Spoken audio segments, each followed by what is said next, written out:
En fait, il y a eu quelques étapes, en fait. La première étant la campagne électorale de l'automne 2017 où Régis Lapombe était candidat, évidemment.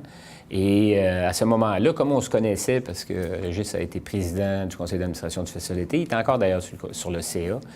Puis il m'avait appelé en me disant, écoute, Daniel, le cas du 400e, puis surtout qu'à l'automne 2017, là, ça tournait en rond, puis c'était pas positif du tout. Puis là, il m'avait dit, qu'est-ce que tu ferais, toi, là?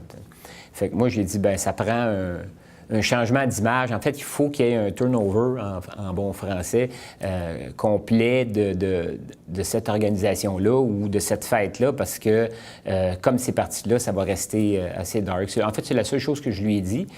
Puis finalement, ça s'est arrêté là, et les élections sont arrivées. Le maire Régis Lapombe a été élu début décembre. Et le 20 décembre, en fait, très exactement, ou je pense pas mal sur le 20-21 décembre, en fait, je m'apprêtais à partir en vacances de Noël. Puis là, il me dit, écoute, Daniel, on fait des changements. J'ai convaincu les autres paliers de gouvernement. Puis j'aimerais ça que tu viennes prendre la place de directeur général à Société du 400e. Fait que là, j'ai pris un grand respect, puis j'ai dit oui, ouais.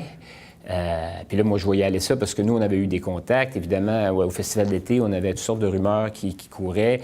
On avait été approchés pour réaliser quelques productions, mais c'était trop tard, on avait refusé. Donc, je savais qu'il y avait... Alors là, je lui ai dit, écoute, est-ce que je peux y penser? Fait qu'il m'a dit, tu peux y penser, mais t'as pas bien le choix. Fait que, on s'est laissé sur cet appel-là. Il dit, je vais te rappeler. Et finalement, je suis parti en vacances. J'ai pas eu de nouvelles de lui. Je me suis dit, bon, il m'a oublié. Ce qui ne serait pas une mauvaise chose parce que je trouvais que c'était un peu lourd. Mais finalement, entre Noël jour de l'an, le 26 ou le 27 décembre, il m'a appelé et il m'a dit, peux-tu venir me voir chez moi cet après-midi? Il va y avoir José Werner et le président du 400e. Donc, j'ai dit, bon, OK, je vais y aller. Puis quand je suis arrivé chez lui, ben c'est comme si c'était déjà décidé. Fait que là, je lui ai dit, ben là, c'est parce que je peux-tu décider quelques affaires? Fait que, tu sais, je pense que... De toute façon, j'étais comme déjà projeté dans cette histoire-là, puis je me disais, est-ce que c'est une opportunité? Peut-être. Ce que je connaissais de l'organisation et de l'événement, avec l'expérience que j'avais de l'organisation événementielle, je me disais, je pense que je peux pas faire pire, en fait. Je me suis dit, je vais peut-être faire mieux. Que ce soit 5 % au moins, j'aurais fait un petit peu mieux, t'sais.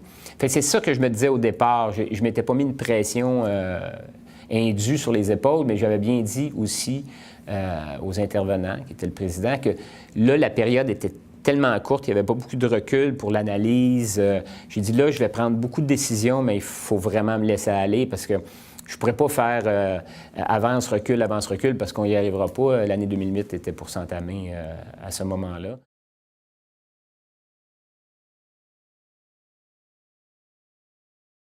On savait qu'il y avait beaucoup d'embûches, qu'il y avait des problèmes d'organisation, des problèmes de planif, etc. Et on savait déjà que c'était pour être quelque chose de difficile. Et ça a été, heureusement qu'il est arrivé une compagnie de télé là-dedans qui nous mettait un peu d'ordre pour que ça se fasse vraiment. Mais après coup, on s'est aperçu qu'il y avait beaucoup d'erreurs de planif dans cet événement-là, notamment, et le plus important, c'est qu'on a dépensé énormément d'argent pour faire de la publicité, pour convier les gens partout au Québec à venir le 31, mais on était dans un lieu qui ne pouvait pas contenir plus que 400 000 personnes, compte tenu de la grosseur de la scène, de la proximité de la rue. Alors là, il y avait comme une dichotomie, je veux dire, tu ne peux pas mettre... Et on a des centaines de milliers de dollars de publicité pour accueillir 4000 personnes. Fait que là, les écrans sont ajoutés à la dernière minute. Bref, fait que il y avait là-dedans un gros problème de cohésion et de planification. Fait que ça a donné le résultat qu'on connaît, qui n'était pas un mauvais choix en soi, mais qui n'était pas pensé convenablement pour le type d'événement qui était celui-là.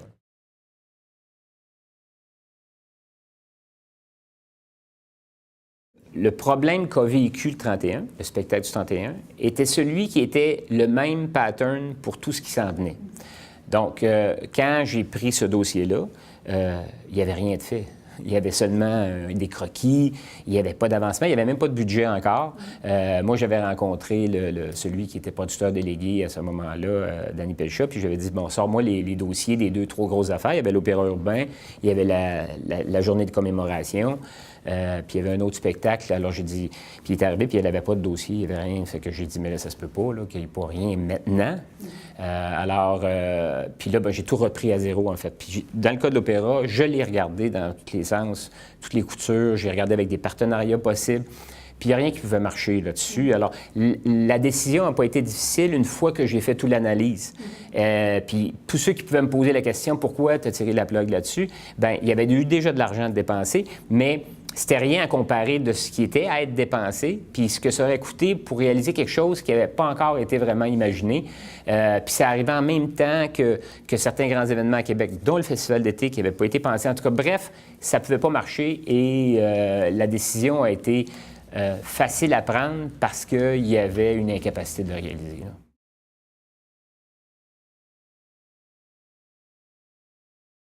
Là, on avait beaucoup axé toute la mise en marché et la promotion de l'événement. On était allé à Paris, on était allé à Los Angeles, on était allé un peu partout, mais c'est comme si on avait oublié qu'il y a du monde ici là, qui vont être le moteur de tout ça.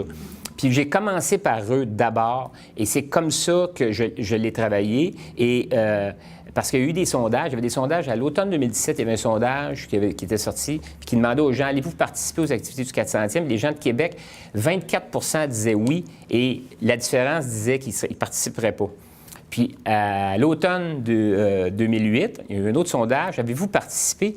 On avait 78 des gens qui avaient dit qu'ils avaient participé, puis 22 qui avaient dit qu'ils n'avaient pas participé. C'est quand même un changement assez important. Fait que pour moi, la population locale, là, c'était ma priorité numéro 1.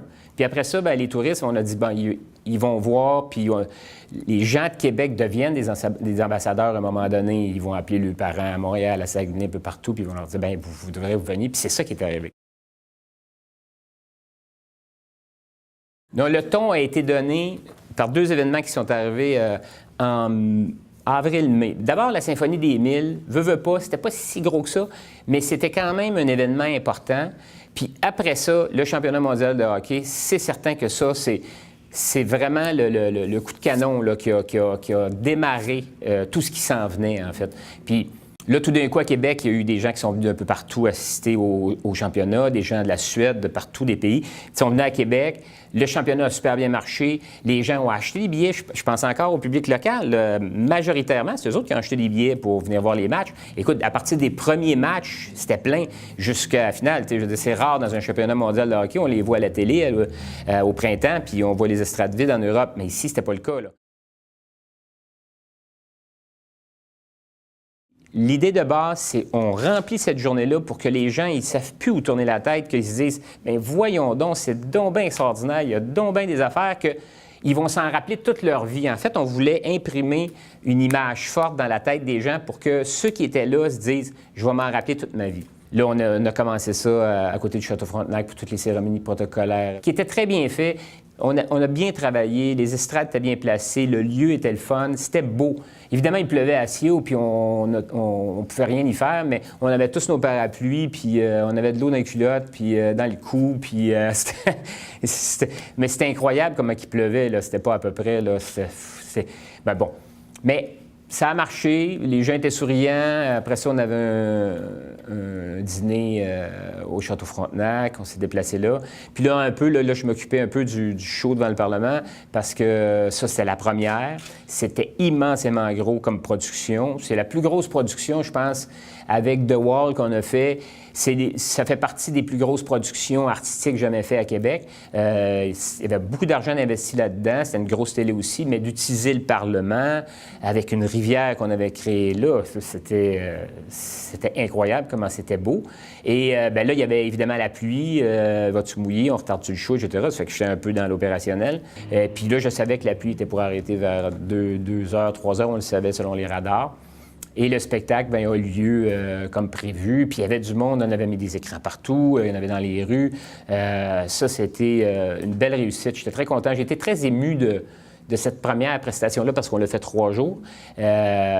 Les numéros étaient vraiment extraordinaires. C'était beau, les gens étaient contents. Tu voyais là, que ils attendaient ce moment-là, comme plusieurs autres, mais ça a été un très, très, très beau moment. Après ce spectacle-là, bien là, il y avait le festival d'été qui commençait ce soir-là avec Van Halen, qui était un gros show, veut pas, qui attirait énormément de gens.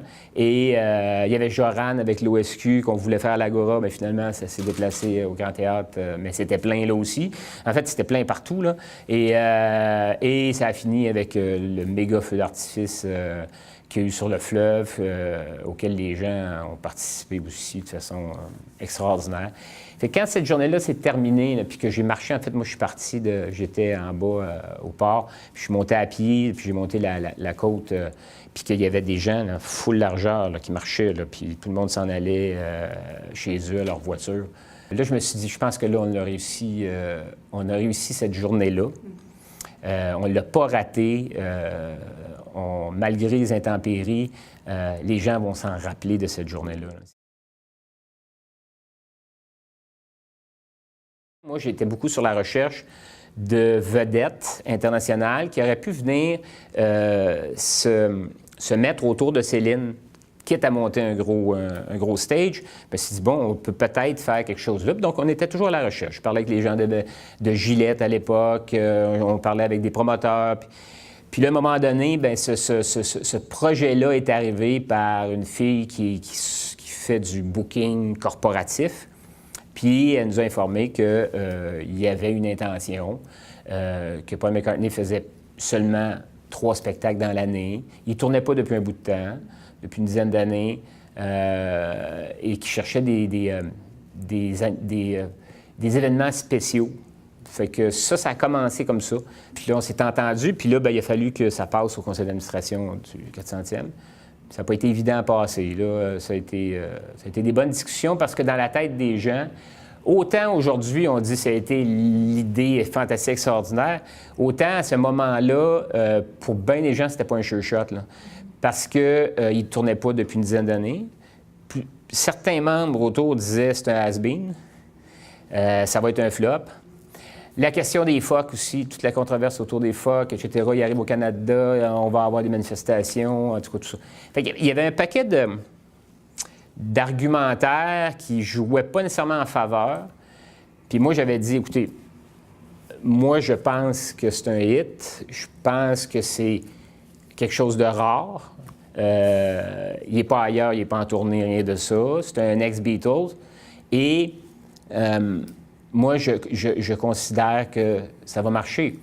Ça a été, pour beaucoup de gens, un des grands moments de leur vie. Là. Il y a des gens qui ont pleuré ce soir-là. Là. Il y a des gens qui étaient tellement émus. Là.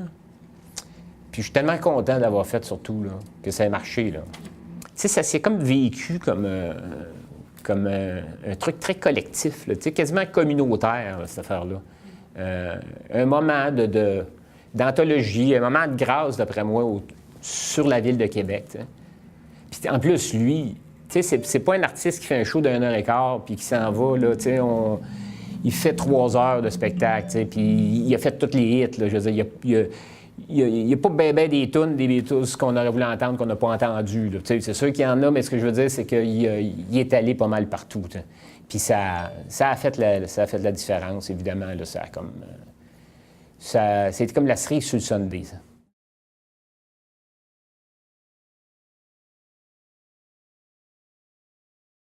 Le lieu de prestation, il avait déjà été prédéterminé. Puis le terrain des plaines où les spectacles ont lieu généralement, il n'était pas disponible parce qu'il y avait une espèce de golf antique là, qui avait été prévu dans ce lieu-là. C'était impossible de faire les deux. C'était pas naturel de faire un spectacle là non plus. Ça faisait des années qu'il n'y avait pas de spectacle là. Et le terrain de football avec du drainage, compliqué, très compliqué sur le plan de la production. Mais bon, c'est arrivé. Céline était en pleine tournée. Elle faisait un spectacle qui était différent, évidemment, de sa tournée. Très différent, ça n'a rien à voir. Ça a été un grand moment. Évidemment, la chanson avec Ginette va marquer ce show-là et marquer l'histoire de ce spectacle-là. Là.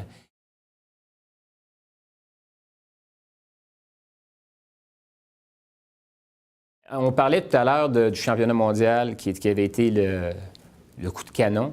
Mais je pense que tout de suite après ça, ça a été le Moulin à Images qui est devenu l'autre affaire à grand succès qui ont dit « Wow! » Ça a aussi mis la table parce qu'on a démarré ça dans le coin du 22 juin, 22-23 juin. Puis là, ça a comme mis la table à un été qui continuait à s'en venir. Puis c'est tellement unique, fantastique, extraordinaire que ça a marqué l'imaginaire. Puis là, les médias de Montréal, tout d'un coup, là, se sont mis à dire « Hop, là, je pense qu'il se passe quelque chose. » Moulin à Images, qui était aussi, parce que ça, c'était quelque chose qui était déjà en marche depuis bien avant que j'arrive, mais c'était géré vraiment par Robert et son équipe. Grand succès. Après ça, plusieurs ont voulu répéter ce genre de truc-là ailleurs. Ça a été vraiment extraordinaire. Puis le spectacle, évidemment, d'Olivier, qu'on a fait à Baie-de-Beauport, qui n'était pas un lieu naturel de présentation de spectacle, on s'entend. On a changé la scène plusieurs fois d'endroit puis il y avait du sable, l'eau, les marées, en tout cas, bref. C'était un très beau show, très beau spectacle, avec la présence de Moby après aussi pour faire le party. Ça a très bien marché. C'est des événements qu'on fait, de donner la chance à des artistes d'ici, comme on l'avait déjà expliqué, de créer des choses exceptionnelles dans une situation exceptionnelle qui était les fêtes du 400e. C'est le meilleur moment pour faire ça parce que, comme je dis, l'important, c'est d'imprimer des images dans le cerveau des gens pour qu'ils s'en rappellent longtemps et que l'histoire s'en rappelle aussi. Ça faisait partie de ça aussi, là.